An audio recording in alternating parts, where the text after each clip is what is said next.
Glória a Deus. Amém. Graças e paz, irmãos. Amém.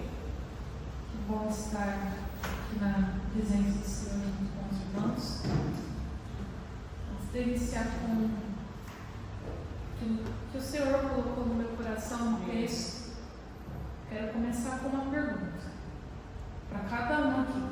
Ninguém vai responder, tá? Vai responder dentro de você mesmo. Amém. Nesse exato momento, neste dia, prestem bem atenção nessa pergunta.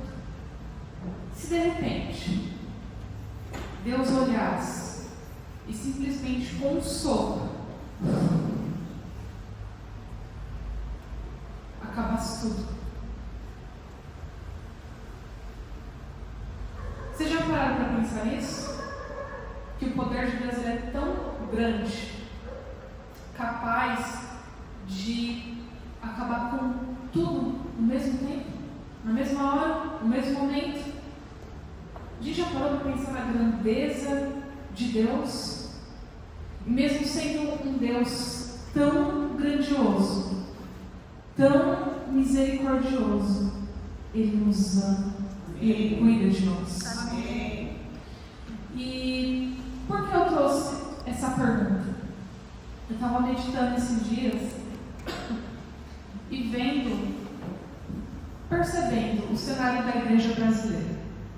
Muita gente tem falado sobre algumas coisas que têm acontecido no nosso meio. Então, eu fiquei meditando nisso. Eu falei, o cenário da igreja brasileira ele tem sido tão distorcido nesses últimos dias. A igreja brasileira ela tem sido levada por tantas coisas nesses últimos dias. E eu fiquei pensando, falei, como Deus olha do céu? Deus é tão grandioso e parece que as pessoas se esquecem do poder de Deus. Eu convido a abrirem em Isaías 64. 64, versículo 1. Vamos ler 1 e 2 que diz assim: Ó, se fendesse os céus e descesses, se os montes se escoassem diante da tua face, como quando o fogo inflama a lenha e faz ferver as águas, para fazeres notório o teu nome aos teus adversários, assim as nações tremessem da tua presença. Olha que forte. Ó, se fendesse os céus. É como se, olha, se ele rasgasse os céus. É uma coisa tão poderosa e a gente se esquece. A gente se esquece, irmãos. E ontem também, meditando, perguntando: o que o Senhor quer? O que o Senhor quer com a palavra? O que o Senhor quer nos trazer? O que o Senhor quer para trazer, para nos alimentar? E aí eu ouvi esporadicamente a me mexer no Instagram e estava vendo meu irmão falando de uma revelação, e essa revelação teve lá em 2014, ó, o Senhor revelou para ele um sonho sobre o estado da igreja brasileira, totalmente inverso. Aquilo me chamou muita atenção, porque é o cumprimento do fim dos tempos. Para quem gosta de Apocalipse, né, os adolescentes eles se interessam bastante por esses assuntos, eles são bem curiosos, referente a isso. E eu fiquei meditando, falei, o que o Senhor quer? Por quê? Por que o cenário da igreja brasileira? Justamente porque o Senhor quer nos preservar, o Senhor quer nos guardar nesses dias. Ele quer que a nossa igreja seja um diferencial no meio de tantas igrejas no Brasil. E esse diferencial são pessoas cheias do Espírito Santo, irmãos unidos, pessoas unidas, que vivem realmente uma união, uma comunhão com o Senhor. Às vezes a gente não entende nem a semana de oração. Alguns vê a semana de oração da ceia como um fardo, acham que é pesado. Mas eu falo, tudo isso é espiritual. É um cenário espiritual. Então, é o momento da nossa igreja clamar ao Senhor, se colocar diante do Senhor e dizer: Senhor, eis-nos aqui, faça a tua vontade em nós. Porque olha como o nosso Deus é tão poderoso e grandioso por nós. Jesus, Ele habita no meio de nós. Muitas coisas têm motivado as pessoas a irem a essas megas igrejas. Talvez a luz que brilha, parece um show, sabe? O louvor daqueles lugares, aqueles riffs de guitarra que vai entrando na mente, que vai fazendo algo cientificamente comprovado, que algumas notas musicais, ela entra no nosso cérebro e ela pode trazer emoções. Emoções não é o verdadeiro Espírito Santo. Igual muitas vezes a gente vê o Espírito Santo agindo no meio de nós. É um negócio muito louco que acontece, sabe? A música, ela tem um poder grandioso, porque a palavra música é a arte de expressar o sentimento através do som. Olha que profundidade. Então, eles acabam trazendo isso, essa melancolia, aquela coisa, então vai atraindo as pessoas. O que atrai aquela palavra macia de bem-estar, aquele sermão que, olha, como Deus me ama, independente do que eu faça, independente do que eu sou. A igreja brasileira a maior parte dela tem criado abusadores da graça de Deus. Isso é preocupante quando nós olhamos para isso, porque nós estamos de fato aproximando do fim. Então é normal que isso aconteça. Então, outras coisas que têm atraído a igreja brasileira, uma nova cultura chamada cultura woke, que eu já vou falar de cultura woke. Alguém ali da Carol sabe o que é cultura woke? O que é cultura woke? São pensamentos progressistas, né, que vai totalmente contra os princípios de Deus, e onde eles atacam mais a família, a destruição da família. Sim. A cultura woke, ela é uma cultura criada pela ideologia feminista dos LGBTQIA+, alfabeto. Então, brincadeiras à parte. Mas é uma cultura que tem chegado. O que isso traz nas igrejas? Um modo de vestir, sabe? A mulher que se parece com o homem que se parece com a mulher. Os homens, eles têm perdido o seu traço masculino e têm se tornado muito afeminados dentro do nosso meio. Então, isso é uma característica dessa cultura, que é a destruição da família. Não, você não precisa ter filhos, tá bom, só vocês dois. Aceitam a homossexualidade, ou seja, venha como você está e você pode permanecer. Então, infelizmente, esse é o quadro de muitas igrejas brasileiras. Fora isso, cantores que antes subiam no altar para adorar, hoje eles se apresentam. Hoje é uma apresentação. Pregadores que pregavam antes cheio do Espírito Santo, hoje sobem para se apresentar também. Então, muitas coisas têm se perdido nesse meio. Mas eu creio que Deus tem algo com essa casa e é diferente. É diferente, irmãos, sabe?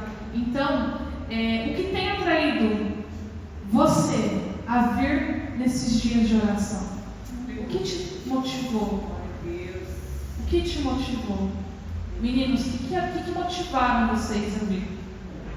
Sabe por que eu também faço essa pergunta? Sexta-feira passada, nós estávamos aqui, tinha um grupo maiorzinho de adolescente. E a gente não fez nem comidinha para eles. E o papo foi tão bom, foi tão maravilhoso que se estendeu.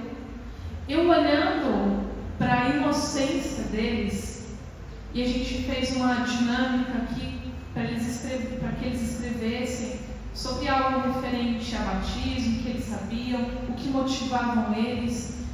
E depois a gente, lendo, meditando naquilo, a gente chegou à conclusão de que o que tem motivado esses adolescentes não é a parede preta que nós não temos, aquele louvor cheio de emocionalismo, aqui não tem isso, graças a Deus.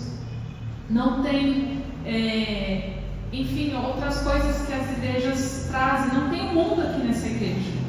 Então, olhando para isso, nós chegamos à conclusão de que o que tem motivado esses adolescentes a virem toda sexta-feira é Jesus. Glória a Deus. É Jesus. É Jesus purinho. Não é Mirelle, não é eu, não é outro irmão que vem, às vezes, trazer uma palavra a eles, mas ainda que eles não percebam, às vezes eles não percebem que é o próprio Jesus que tem motivado eles. Porque não é estar com a galera, sabe? Não é, porque os assuntos ali a gente, né, às vezes é um assunto mais pesado, mais bíblico, porque eles começaram a entender que a palavra de Deus é a verdade absoluta. A Bíblia é uma verdade irrefutável. Não tem como refutar a palavra de Deus. Aqui está a verdade. Nenhum de nós pode ser que possua a verdade absoluta, mas a palavra ela não é. A palavra ela não tem voltado vazia para a glória de Deus na vida desses adolescentes. E eu olhando para eles, para a atitude deles, eu comecei também a questionar isso. O que tem nos motivado? É Jesus? É Jesus? Jesus tem que ser a nossa razão, a razão da nossa fé, a razão dessa igreja estar de pé. Glória a Deus. O que tem que nos motivar nesses últimos dias, irmãos, nesses dias difíceis, é Cristo, é a comunhão, o partir do pão, Aleluia. é a fé. Amém. É isso que o Senhor quer. O Senhor quer que outras vozes se calem, que nós prestamos atenção naquilo que o Senhor está movendo no meio da igreja, no meio desses dias. Nesta igreja, o Senhor ele está movendo, irmãos. Eu comentei isso com você, cara. Essa semana a gente conversou brevemente. E eu vejo o mover de Deus, que o Senhor ele está levantando pessoas que estão se alistando a estar aí realmente proclamando o nome do nosso Senhor aqui no nosso meio. Fazer a diferença, irmãos. Fazer a diferença nesse bairro do Jardim Oratório, em cada visita. Sabe, quantas pessoas, eu cheguei à conclusão que existem pessoas aqui nesse bairro que têm curiosidade de vir a esta casa, mas está esperando só uma visita nossa, que a gente nem imagina.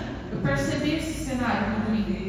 Tem muitas pessoas que elas estão sedentas de Jesus, elas estão sedentas, elas não querem esse emocionalismo do mundo. No domingo, quando acabou o culto, veio uma moça bêbada, eu vi ela pedindo oração para os pastores. Eu falei, nossa, como o povo está sedento.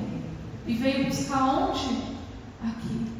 Porque aqui tem um diferencial. Ele é muito grande. Sabe qual é o diferencial, irmãos? Jesus. Jesus. Sabe? E eu me alegro com isso. Sabe? Hoje eu falo, foi bem difícil por conta, né, dos processos, uma semana bem dura ainda, a história do dente bem complicada, mas eu falei, não, eu vou, mesmo que estiver passando, porque eu preciso levar essa palavra. O Senhor colocou no meu coração, eu quero ministrar aos irmãos, eu quero falar que Jesus é a razão da nossa fé. Nada vai tirar isso de nós, irmãos. Nunca murmure por conta da semana de ceia, porque nós somos um diferencial. Os irmãos acham que essas megas igrejas que ficam lotadas, se eles colocarem uma semana de oração, só uma semana de oração, com um louvor mais simples, aquela coisa mais, sabe, o evangelho é puro e simples, quantos vão ficar ali? Só quem realmente está sedento por Cristo. Nós não estamos aqui para atrair multidão, irmãos. Nós estamos aqui para falar que Jesus é o suficiente. Amém. Para dizer que Jesus cura, transforma, liberta. Para dizer que Jesus é a razão da nossa fé. E que nós não vamos nos curvar diante deste mundo. Assim como foi lido na palavra, que nós venhamos renovar a nossa mente, para que nós não venhamos nos amoldar com as coisas deste mundo. E olha o privilégio que Deus tem feito no meio de nós, no meio desses adolescentes, no meio do louvor, no meio dos obreiros, no meio de cada um. O Senhor tem trazido algo surreal. Deus tem feito assim no meio de nós. Sabe, nós estamos colhendo as promessas do Senhor. Glória a Deus, aleluia. Ainda que você, não, mas eu queria do meu jeito, não vai ser. Vai ser do jeito de Deus. Porque como foi lido também, a vontade de Deus ela é boa, perfeita e agradável. Então nós não podemos mudar isso, nós não podemos mudar aquilo que está escrito na palavra do nosso Senhor Jesus, porque Ele está às portas. Eu convido a abrir também no Evangelho de Mateus, no capítulo 24. Glória a Deus, aleluia. 24:4, por favor.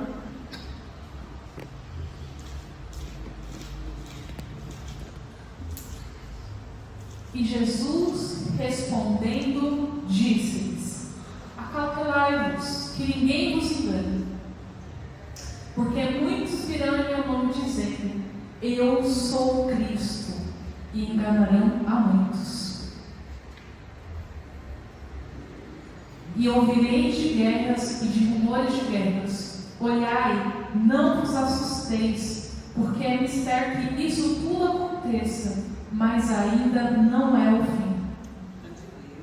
Porquanto se levantará nação contra nação, e reino contra reino, e haverá fomes e pestes, e terremotos em vários lugares. Mas todas essas coisas são o princípio das dores. Então vos hão de entregar para seres atormentados, e matar-vos-ão, e serem odiados de todas as gentes por causa do meu nome. Você está preparado para essa perseguição?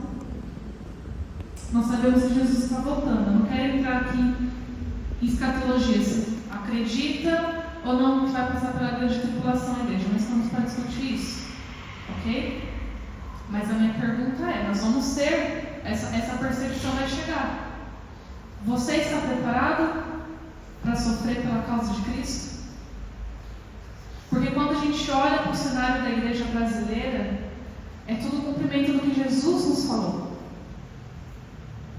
Que viriam até mesmo falsos profetas. Profetas ao qual eles pegam e massageiam o nosso ego. Não é aquele profeta, ele não vai chegar ao falso profeta: olha, pode fazer isso, pode fazer aquilo. Não, é muito sutil, é muito macio, sabe? É muito... O inimigo é sutil, irmãos. Mas vai chegar um tempo que a perseguição ela vai bater na porta. Mas mesmo assim, isso não vai parar a igreja do Senhor, irmãos. Isso não vai. As portas do inferno ela não prevalecerão contra a igreja do nosso Senhor Jesus. E sabe o que é dizer que as portas do inferno não prevalecerão? É que a igreja fará diferença. Ainda nesse tempo difícil, ainda na perseguição, ainda na dor. Por que eu faço esse comparativo? Porque eu também quero fazer uma outra comparação nesse momento sobre a igreja brasileira e a igreja subterrânea da China. Alguém já ouviu falar sobre essas igrejas subterrâneas? Alguns já ouviram? Na China mesmo, ali, Pequim, Beijing e outras cidades menores, não estou falando de Hong Kong, que é uma cidade maior, mas nessas outras regiões a igreja é super perseguida. E essas igrejas subterrâneas, quando algum desses irmãos eles conseguem ir para um país ocidental, eles acham incrível o nosso evangelho. Como assim? Eles tiram o sarro. Porque falam: caramba, vocês, como é que é isso? vocês podem colocar luzes, vocês não oram. Às vezes a gente passa 5 minutos, o joelho já... Né? Aqueles irmãos, eles passam horas orando. Não tem um louvor tão caprichado, não tem cadeiras bonitas.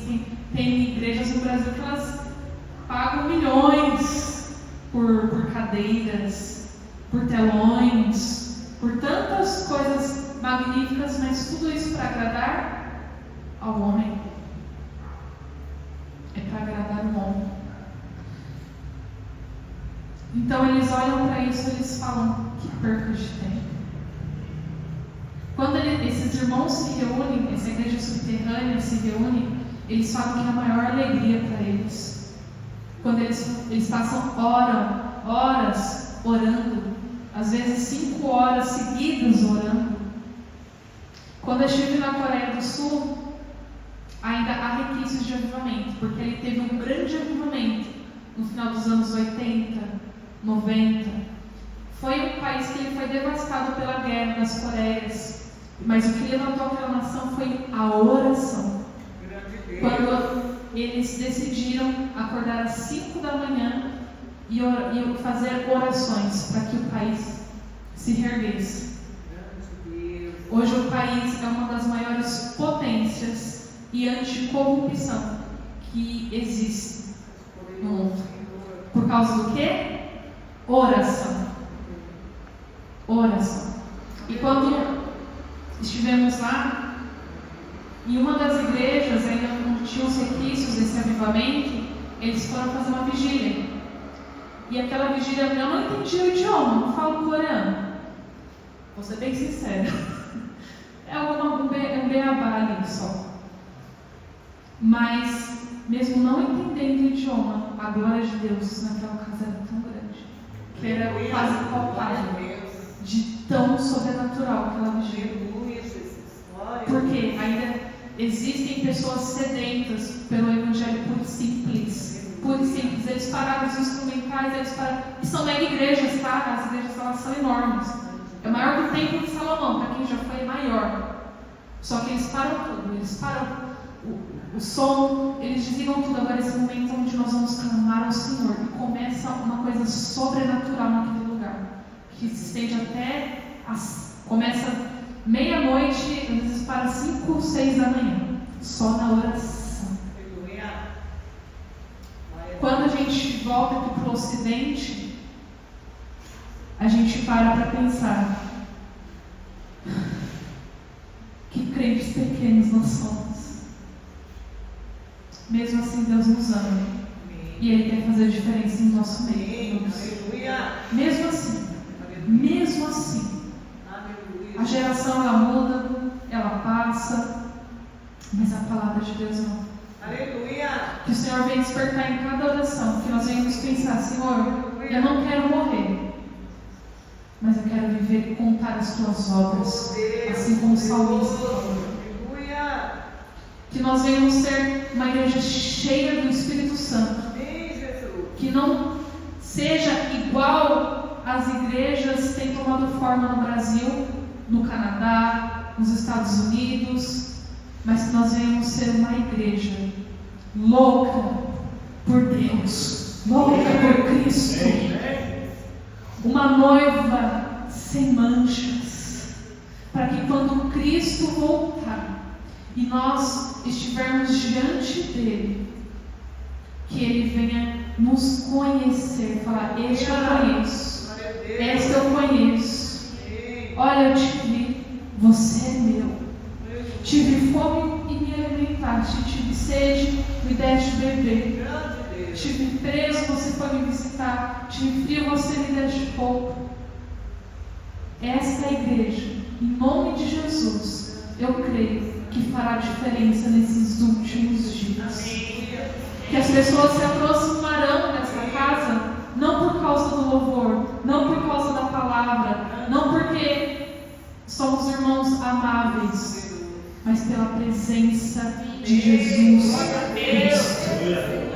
Assim como esses adolescentes que têm vindo, sido atraídos por Cristo, que nós também tenhamos esse motivo Aleluia. Cristo em nossas vidas para prosseguir, para caminhar, para vir e estar aqui. E que outras pessoas também se aproximem desta casa, atraídas por Jesus, para a glória deles, para a glória de Deus. Porque Deus é bom em todo o tempo e Ele está falando no meio de nós. Amém, Jesus. Aleluia. Neste momento, irmãos, Glória a Deus. vamos colocar em pé.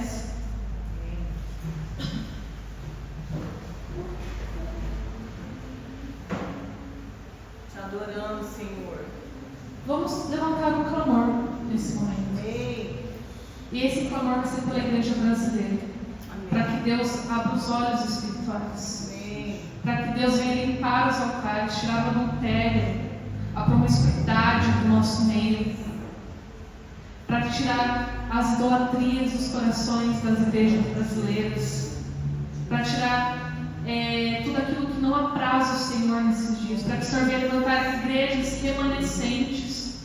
Que essa aqui também seja essa igreja remanescente. Amém. Que prediz a volta de Cristo.